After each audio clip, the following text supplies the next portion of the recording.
તો વાત કરીએ અમદાવાદની તો અમદાવાદમાં પેથોકોન 2025 નેશનલ કોન્ફરન્સનું આયોજન કરવામાં આવ્યું, જ્યાં કોરોના બાદ પ્રથમ વખત પેથોલોજીનું મોટી કોન્ફરન્સ જોવા મળી। 650 ડેલિગેટ્સ ઇવેન્ટમાં ભાગ લીધો હતો, ત્યારે 65 બીજા રાજ્યના લોકો આવવાના છે, 16 વિદેશ અને જે કહી શકાય દેશમાંથી પણ સ્પીકર આવવાના છે। 160 રિસર્ચ પેપર આ કોન્ફરન્સમાં રજૂ કરવામાં આવનાર છે।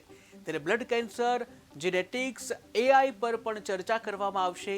આરોગ્ય મંત્રી ઋષિકેશ પટેલે ઉદ્ઘાટન કર્યું, ત્યારે 15 ફેબ્રુઆરીએ સરદાર પટેલ સ્મારક ખાતે યોજાશે। મહામારી પછી ગુજરાત ખાતે આ સૌથી મોટી નેશનલ કોન્ફરન્સ છે, પેથકોન બીજે 2025, જે બીજે મેડિકલ પેથોલોજી ડિપાર્ટમેન્ટ હેન્ડલ કરી રહ્યું છે। આમાં લગભગ 650થી વધુ ડેલિગેટ્સ આખા ભારતમાંથી આવશે। એમાં અનુસ્નાતક વિદ્યાર્થીઓ હશે, કન્સલ્ટન્ટ પેથોલોજીસ્ટ હશે, ફેકલ્ટીઝ હશે, અને એના માટે લેક્ચર્સ લેવા માટે અથવા માર્ગદર્શન આપવા માટે 16 જેટલી ફેકલ્ટી દુનિયાભરમાંથી આવવાની છે। યુએસએમાંથી આવવાના છે, કેનેડામાંથી આવવાના છે, અને ભારતના ખ્યાતનામ પેથોલોજીસ્ટ આના માટે આવશે। એ લોકો અલગ અલગ સબ્જેક્ટ ઉપર ચર્ચા વિચારણા કરશે।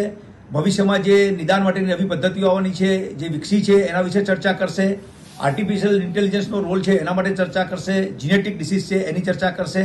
અને સૌથી મહત્વની વાત, આ કોન્ફરન્સમાં જે લોકો 650 ડેલિગેટ છે, એમાંથી 180 જેટલા રિસર્ચ પેપર પોસ્ટર રજૂ કરવામાં આવશે। રજિસ્ટ્રેશન છે 650 માંથી 400 રજિસ્ટ્રેશન એ વિદ્યાર્થીઓનું છે, પોસ્ટ ગ્રેજ્યુએટ સ્ટુડન્ટનું છે। એ પોસ્ટ જે બડિંગ પેથોલોજીસ્ટ છે એમના માટે નોલેજ એક્સચેન્જ કરવાનો આ એક મોટો ઓપોર્ચ્યુનિટી છે એમના માટે।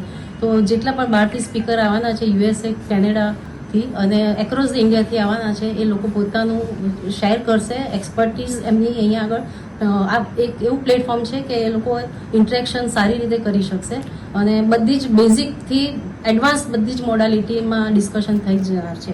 અને 2000 આ પહેલી કોન્ફરન્સ ફિઝિકલી થઈ રહી છે।